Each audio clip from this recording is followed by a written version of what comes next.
મિત્રો, નવરાત્રિના તહેવારમાં મારી સાથે બનેલી આ એક સત્ય ઘટના છે, તો થોડો સમય કાઢીને આ ઘટનાને અંત સુધી જરૂરથી સાંભળજો.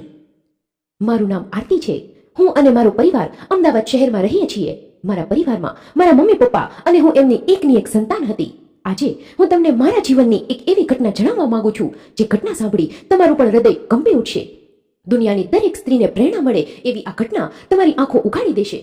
હું 12 વર્ષની હતી જ્યારે મારા પપ્પાને નોકરીમાંથી બદલી થતા અમે અમદાવાદ શહેરમાં આવ્યા હતા. અહીં આવતાની સાથે જ થોડા દિવસ અમને નવા શહેરનો અનુભવ થતા વાર લાગી, પણ ધીમે ધીમે અમને આ શહેર પોતાનું લાગવા માંડ્યું. પહેલા તો અમે ગામડે રહેતા હતા, પણ મારા પપ્પાની નોકરીના લીધે અહીંયા અમારે આવવાનું થયું હતું. નવા શહેર સાથે નવા લોકો અને નવી જગ્યા પર રહેવાનું હતું. મને મારી જૂની યાદગીરી મહેસૂસ થતી હતી અને હવે તો ફરી એક નવી જિંદગી શરૂ કરવાની હતી. નોકરિયાત માણસોની આ જિંદગીથી સૌ કોઈ વાકેફ છે, એમાં કંઈ નવું ન હતું.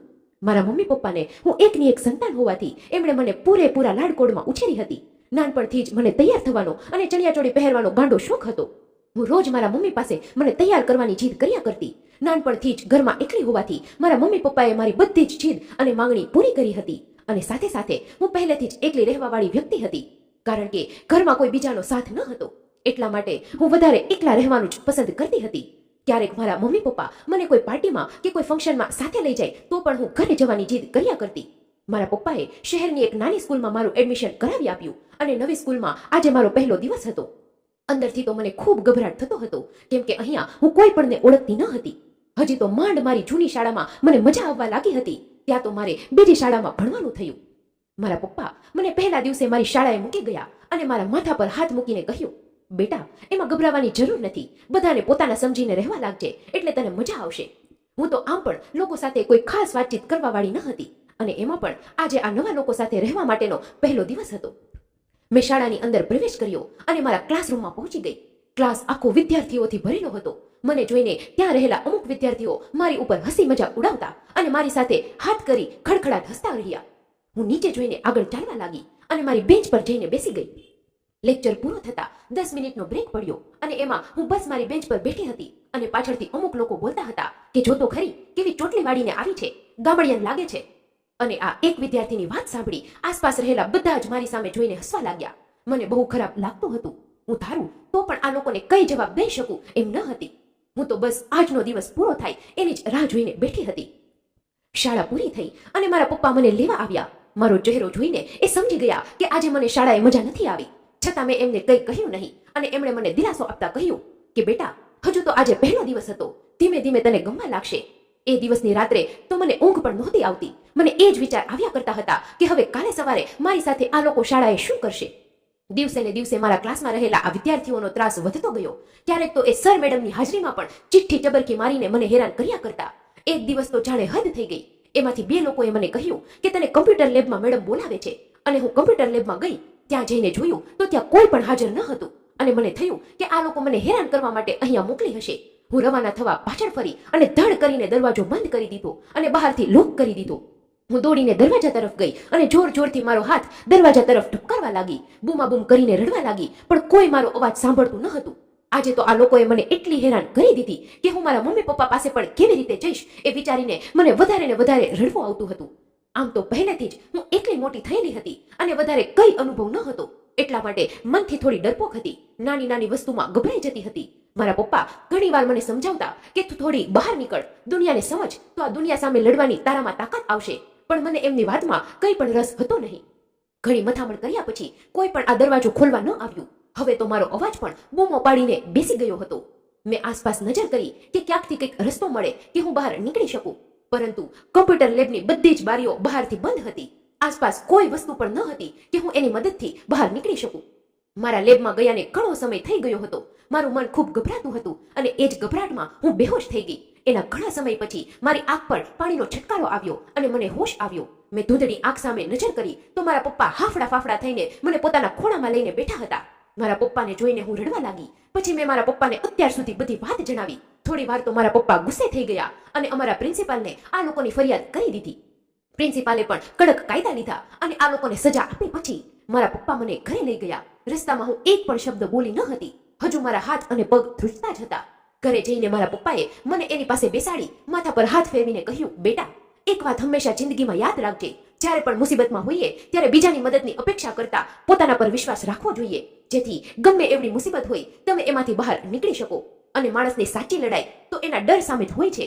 જો એના ડરને હરાવી શકે તો એ માણસ જિંદગીમાં ક્યાંય પાછો પડતો નથી. અને હું નથી ઈચ્છતો કે મારી દીકરી આટલી નરમ બને. કદાચ હર સમય તારા પપ્પા તારી મદદ કરવા નહીં આવી શકે. તારે મનથી થોડું મક્કમ થવું પડશે. પપ્પા જે કંઈ પણ મને કહી રહ્યા હતા એ બધું જ સાચું હતું, પરંતુ આજ સુધી મને આવો કોઈ અનુભવ થયો ન હતો. અને નાની નાની વસ્તુમાં મને ખૂબ ડર લાગતો હતો. આ ડર મારો ક્યારે પણ ઓછો નહીં થાય એ તો હું જાણતી હતી. હું મારી રીતે મારું ધ્યાન રાખીને આવી મુસીબતમાંથી બચવાનો પ્રયાસ કરતી હતી. દિવસો વીતતા ગયા. ધીમે ધીમે સ્કૂલમાંથી કોલેજમાં મારા પગ પડ્યા. 12 સાયન્સમાં મેં 85% મેળવીને મારા મમ્મી પપ્પાને ગર્વ થાય એટલે મહેનત કરી હતી. હવે તો કોલેજમાં જવાનો સમય હતો. સ્કૂલમાં મારા 6-7 એવા મિત્રો બની ગયા હતા કે જે હવે મારી ફેમિલી જેવા જ હતા.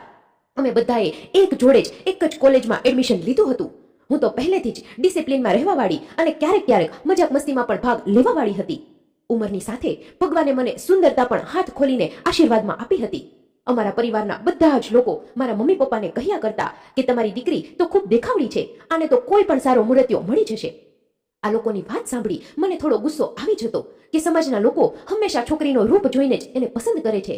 એના સંસ્કાર કે એનું ભણતર ક્યારેય ધ્યાનમાં લેતા નથી. અને મારા પપ્પા એમને વળતા જવાબમાં કહી દેતા કે અમને કોઈ પણ જાતની ઉતાવળ નથી કે અમે અમારી આરુનું સપન એટલી જલ્દી કરી નાખીએ. પહેલા હું એને એની જિંદગી જીવવા દેવા માંગુ છું. એના સપના પૂરા કરી લે પછી એના લગ્ન વિશે કંઈક વિચારીશ. એક જ કોલેજમાં અમારા બધાનું એડમિશન થયું હતું. મારા આ ગ્રુપમાં 3 છોકરાઓ અને અમે 4 છોકરીઓ. વિવેક, શુભમ, રાહુલ, આ 3 ઇડિયટ્સ અમારા ગ્રુપના એન્ટરટેનમેન્ટ હતા. અને અમે 4 બહેનપણીઓ, સાક્ષી, રીમા, પ્રણાલી અને હું. આખી કોલેજમાં અમારા ગ્રુપને બધા સુપર 7 ના નામથી ઓળખતા હતા. બધા લોકો ભણવાની સાથે પોતપોતાના રસ ધરાવતા વિષયમાં પારંગત હતા. કોઈકને સિંગિંગનો શોખ તો કોઈકને ડ્રોઈંગનો શોખ તો કોઈક રખડવામાંથી જ ઊંચું ના આવે. પણ અમારી મિત્રતા એવી કે પરિવાર જ સમજી લો. બધા એકબીજાને મદદ કરવા માટે હંમેશા તત્પર રહેતા.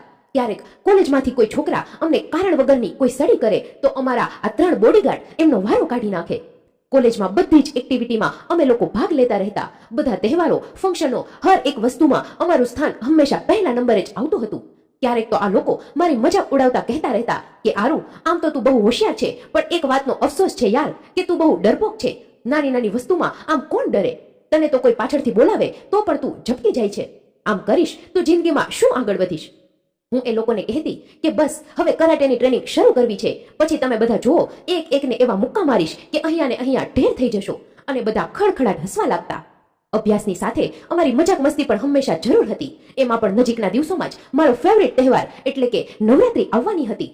ભાગ્યે જ કોઈક માણસ એવો હશે જેને નવરાત્રી પસંદ નહીં હોય, પરંતુ ગુજરાતની કોઈ એવી છોકરી નથી કે જેને નવરાત્રીની રાહ ના હોય.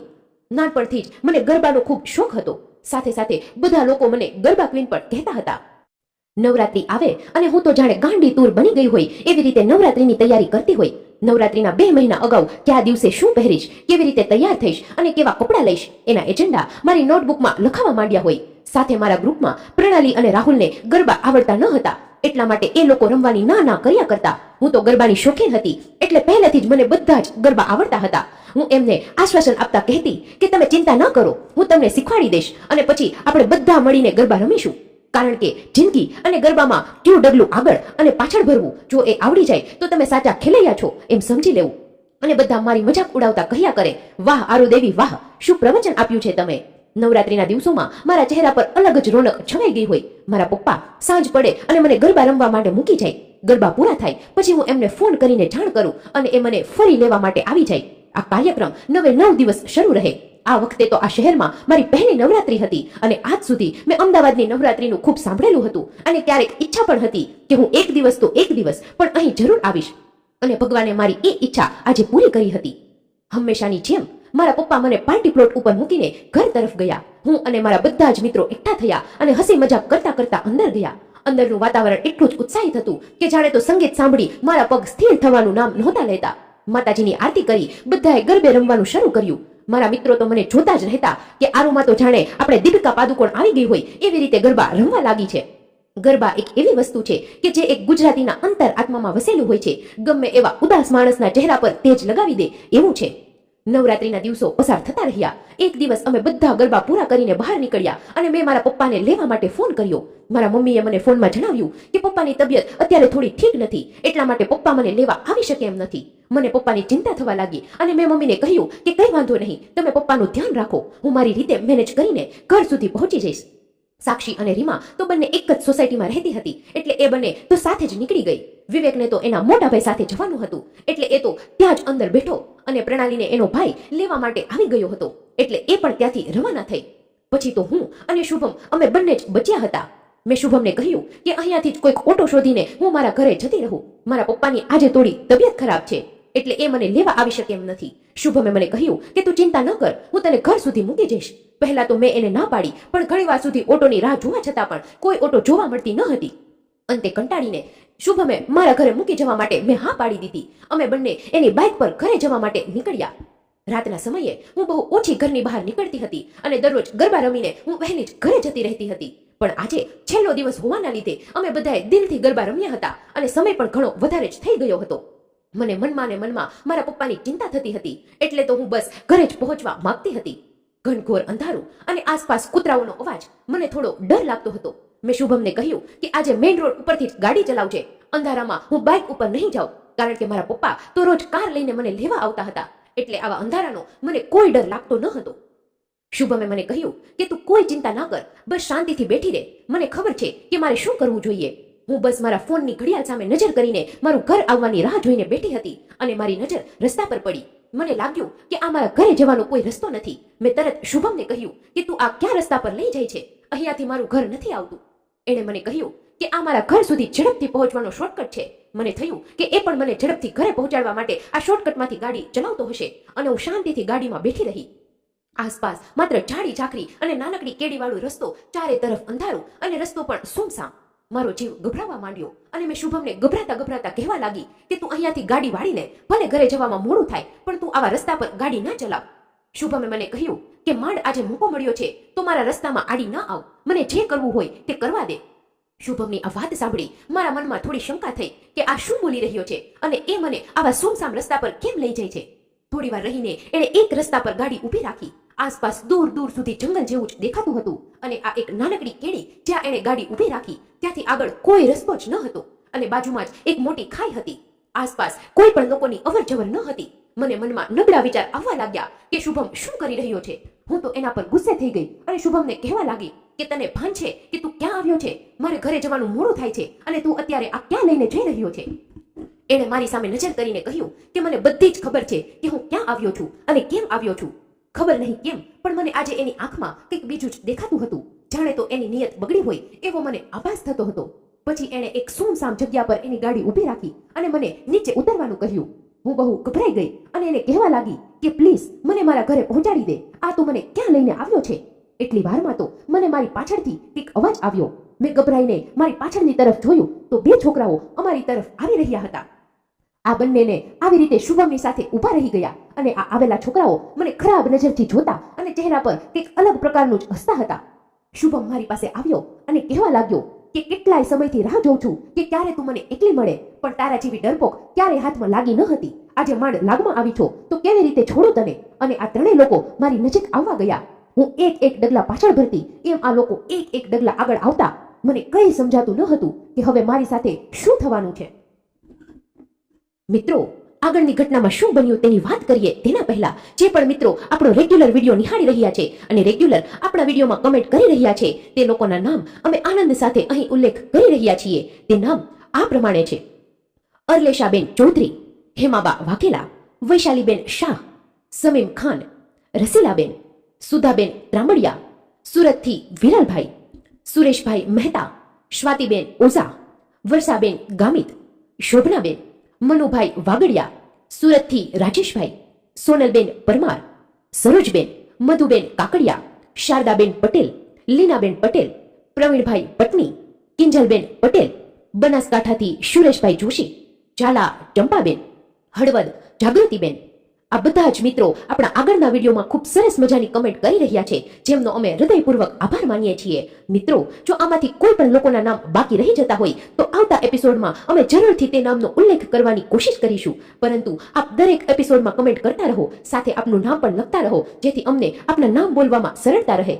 અને ખાસ મિત્રો, નોંધ લેશો કે જે પણ મિત્રોએ ચેનલને સબસ્ક્રાઇબ કરેલી હશે અને વિડીયોને લાઇક કરેલો હશે તેના નામ જ ઉલ્લેખ કરવામાં આવશે, જેથી ખાસ કમેન્ટની સાથે આપનું નામ પણ લખતા રહેવું. આપનું નામ વાંચીને તમારા સગા વહાલા જો આપણા વિડીયો જોતા હશે તો તે પણ ગર્વ કરશે. તો ચાલો મિત્રો, હવે આગળની ઘટનામાં શું બન્યું તેની વાત કરી લઈએ. શુભમે મારી નજીક આવીને મારો હાથ પકડી લીધો અને કહેવા લાગ્યો કે હું તને ખૂબ જ પ્રેમ કરું છું, એટલે મારી થઈ જા, બાકી હું તને જીવતી નહીં છોડું. હું એની વાત સાંભળી ખૂબ ગભરાઈ ગઈ અને કહેવા લાગી કે તું આ શું બોલી રહ્યો છે? આપણે તો ખૂબ સારા મિત્રો છીએ અને તું આ મારી સાથે શું કરી રહ્યો છે? એ મને કહેવા લાગ્યો કે આપણે મિત્રો તો રહીશું જ, એમાં મને કોઈ વાંધો નથી, પણ બસ આજની રાત અમને ત્રણેય દોસ્તારોને ખુશ કરી દે. કાલથી અમે તને કામ વગર પણ બોલાવીશું નહીં. શુભમની આ વાત સાંભળતા જ મને એના પર ગુસ્સો આવ્યો અને મેં એને એક તમાચો લગાવી દીધો. મારા આ તમાચાના લીધે એનો મર્દ અહંકાર ખવાયો અને જાણે તો એનામાં કોઈ રાક્ષસ કે હેવાન આવી ગયો હોય એવી રીતે મારી સાથે બળજબરી કરવા લાગ્યો. હું બૂમાબૂમ કરવા લાગી, આ બધા સામે હાથ જોડતી રહી અને મારી ઇજ્જતની ભીખ માંગતી રહી. પણ આ લોકો મારી કોઈ વાત સાંભળતા ન હતા. મને અફસોસ થતો હતો કે મેં શા માટે શુભમની સાથે ઘરે જવાનું નક્કી કર્યું. હવે તો મને ખબર પણ ન હતી કે હું ઘરે જઈ શકીશ કે નહીં. મારા મમ્મી પપ્પા ઘરે મારી રાહ જોતા હશે અને હું આ હેવાનનો શિકાર બની ગઈ હતી. હું આજ સુધી આવી રીતે એકલી ઘરની બહાર, અને એ પણ રાતના સમયે નીકળી ન હતી, અને જે વસ્તુને લઈને મને ડર હતો આજે મારી સાથે એ જ થઈ રહ્યું હતું. મેં મારો ફોન બહાર કાઢી મારા પપ્પાને ફોન કરવાનો પ્રયત્ન કર્યો અને આ છોકરામાંથી એકે મારો ફોન હાથમાંથી ખેંચી લીધો અને દૂર ફેંકી લીધો. હું ફોન લેવા માટે દોડી અને એકે મને પાછળથી પકડી લીધી. મેં છૂટવા માટેની ઘણી મથામણ કરી, પણ હું એમાંથી નીકળી શકતી ન હતી. આસપાસ એક પણ માણસ જોવા મળતો ન હતો કે કોઈ મારી મદદ કરી શકે, કારણ કે શુભમે જાણી જોઈને મને કોઈ એવી જગ્યાએ લઈને આવ્યો હતો કે જે જગ્યા પર કોઈ પણ માણસ ક્યારેય આવતું ન હોય. મેં ત્યાંથી ભાગવાનો પણ પ્રયાસ કર્યો, પણ આ લોકોએ મને પકડી લીધી. હું એ લોકો પાસે વિનંતી કરતી કરતી એના પગમાં બેસી ગઈ કે કૃપા કરીને મને છોડી દો. હું કોઈ પણને કંઈ નહીં કહું, બસ મને અત્યારે જવા દો. એમાંથી એક બોલ્યો કે જવા દેવા માટે થોડા તને અહીં લાવ્યા છીએ, અમે કહીએ એમ કર, પછી તને જવા દઈએ. તમે જે કહી રહ્યા છો એ કોઈ દિવસ શક્ય નહીં થાય. તમારે જે કરવું હોય એ કરી લો. મારી આ વાત સાંભળતા જ શુભમને ગુસ્સો આવી ગયો અને એણે મારા વાળ પકડીને કહ્યું કે આમ તો ગરોળી જોઈને પણ બૂમાબૂમ કરે છે, તો આટલી જીભ કેમ ચલાવે છે? તારી જેવી છોકરીઓને તો જાળમાં ફસાવી એ અમારી ચપટીનો ખેલ છે. મને કંઈ સૂચતું ન હતું કે હું કેવી રીતે હવે મારો બચાવ કરીશ.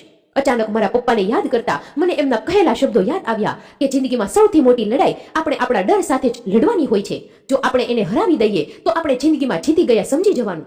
મેં એક ઊંડો શ્વાસ લઈ ઘૂંટણ પર નીચે બેસી ગઈ અને હાથ જોડતા જોડતા રડવાનો ઢોંગ કરી નીચે આસપાસ નજર કરી અને બે ત્રણ નાના મોટા પથ્થર દેખાયા. મેં પથ્થર લેવાની કોશિશ કરી અને 2 પથ્થર મારા હાથમાં આવી ગયા. મેં મોકો જોતા જ આ પથ્થર આ લોકો પર ફેંક્યા અને એકને માથા પર વાગી ગયું, એટલે બીજો એને સંભાળવામાં ગયો. ત્યારે મેં શુભમને જોરથી ધક્કો મારી ત્યાંથી ભાગી નીકળવા માટે આગળ ગઈ. સાથે મેં એક ધૂળની મુઠ્ઠી પણ હાથમાં ભરી લીધી. શુભમ જેવો ઊભો થઈને મારી પાછળ દોડવા ગયો ત્યાં જ મેં આ ધૂળ ભરેલી મુઠ્ઠી એના ચહેરા ઉપર નાખી અને એની આંખોમાં ધૂળ જતા એને કંઈ સ્પષ્ટ દેખાતું ન હતું અને મને મોકો મળી ગયો કે હું ત્યાંથી નીકળી શકું. અને પેલા છોકરાઓની પાસે મારો ફોન મેં હળવેકથી ખેંચી લીધો અને એમાંથી 100 નંબર પર ફોન કરી દીધો અને હું આસપાસ કંઈ પણ જોયા વગર ભાગવા લાગી. એટલી વારમાં તો આ લોકો પણ મારી પાછળ પાછળ દોડવા લાગ્યા અને કહેવા લાગ્યા કે આજે તો તું હવે નહીં બચે, તે બહુ ખોટું કરી દીધું. હું અંધારામાં અજાણ્યા રસ્તા પર દોડવા લાગી અને આ લોકો મારી પાછળ જ આવતા હતા. હવે આગળ મારી સાથે શું થશે એની મને કંઈ ખબર ન હતી, પણ જિંદગીમાં પહેલીવાર કંઈક હિંમત કરીને મારી માટે કંઈક કર્યું હતું એની મને ખુશી હતી. થોડે આગળ જતા મને થોડું અજવાળું દેખાયું અને મને સમજાઈ ગયું કે કદાચ મેઇન રોડ આવી ગયો હશે. અને એટલી જ વારમાં મારી નજર સામે આવતી એક લાઇટવાળી ગાડી પર પડી અને આ ગાડી પોલીસની હતી. પોલીસે એની નજર સામે જ મારી પાછળ દોડતા આ ત્રણેય છોકરાઓને જોઈ લીધા. શુભમ અને એની સાથે આવેલા આ 2 છોકરાઓએ પોલીસને જોઈને ભાગવાનું શરૂ કર્યું, પણ પોલીસે એમને પકડી લીધા. પછી તો મેં આ ત્રણેય છોકરાઓના વિરુદ્ધમાં પોલીસ સ્ટેશનમાં ફરિયાદ નોંધાવી અને એમને કડકમાં કડક સજા મળે તેની માંગણી કરી. એટલી વારમાં તો પોલીસે મારા ઘરે પણ જાણ કરી દીધી હતી. મારા મમ્મી પપ્પા તરત જ પોલીસ સ્ટેશન પર આવી પહોંચ્યા. મારા મમ્મી પપ્પાને જોઈને હું તો એમને ભેટીને રડવા જ લાગી. મારા પપ્પાનું શરીર પૂરી રીતે તપતું હતું, છતાં મારી આ વાત સાંભળતા એ અહીંયા દોડી આવ્યા હતા. પછી તો પોલીસ ઇન્સ્પેક્ટરે આખી ઘટનાની વાત મારા મમ્મી પપ્પાને કરી. આજે મને મારા પપ્પાની આંખોમાં મને લઈને ગર્વ અને ચિંતા બંને દેખાતી હતી. એક તો એમના વગર એની લાડકી સાથે બનેલી ઘટના અને બીજી તરફ એની લાડકીએ આજે સિંહણ બનીને સામનો કર્યો એ ઘટના. આજે મને પહેલીવાર અંદરથી ડર નહોતો લાગતો અને આજે મારું મન એટલી હિંમત કરીને આવી મુસીબતનો સામનો કરીને ખુશ હતું. હું શુભમની પાસે ગઈ અને ફરી એને એક તમાચો લગાવ્યો અને કહ્યું, થેન્ક યુ મારો ડર આવી રીતે ખતમ કરવા માટે. પણ એક વાત યાદ રાખજે કે ક્યારેય કોઈ છોકરીને નબળી ન સમજતો. છોકરીની તાકાત ભલે કીડીની જેમ હોય, પણ જ્યારે એ ચટકો ભરે ને ત્યારે ભલભલાને સુજાડી દે છે. કદાચ તારે કોઈ બહેન નહીં હોય એટલે તારા મનમાં આવા ખરાબ ઈરાદા આવ્યા. જો તારે કોઈ બહેન હોત તો તે આ કામ ન કર્યું હોત. અને હું આજની બધી જ સ્ત્રીઓને એક જ કહેવા માંગુ છું કે હંમેશા કોઈ નારીની રક્ષા કરવા માટે શ્રી કૃષ્ણ નહીં આવે. હવે નારીએ પોતે જાતે જ શ્રી કૃષ્ણ બનવું પડશે. અને જો એક સ્ત્રીની અંદર લક્ષ્મીમાં હોય છે તો એની અંદર ક્યાંક એક દુર્ગામાં પણ હોય છે જે આવા અસુરોનો વિનાશ કરે છે. બસ એ સમયે હિંમત કરીને મારી જેમ આવી મુસીબતનો સામનો કરવો પડે. અને આજના સમયમાં તો બહારના લોકો કરતા ઘરના સમજતા ભેડિયા જ આવી માસૂમ દીકરીઓનો શિકાર કરે છે, જેથી સ્ત્રીએ પોતાની જાતે જ એની સલામતીનું પહેલા વિચારવું પડશે. અને કહેવાય છે ને કે એક સ્ત્રીનું હૃદય મીણબત્તી જેવું હોય છે, પણ મીણબત્તી જેટલી સળગે એનું મીણ એટલું જ વધારે ગરમ હોય છે. અને આજનો આ સમય આંસુ દેખાડવાનો નહીં પરંતુ આંખ દેખાડવાનો છે, જેથી પોતાના અંદર રહેલી શક્તિને ઓળખો અને આવા હેવાનો સામે લડવાની હિંમત ભેગી કરો. એ જ આપણી સાચી જીત છે. મિત્રો, આ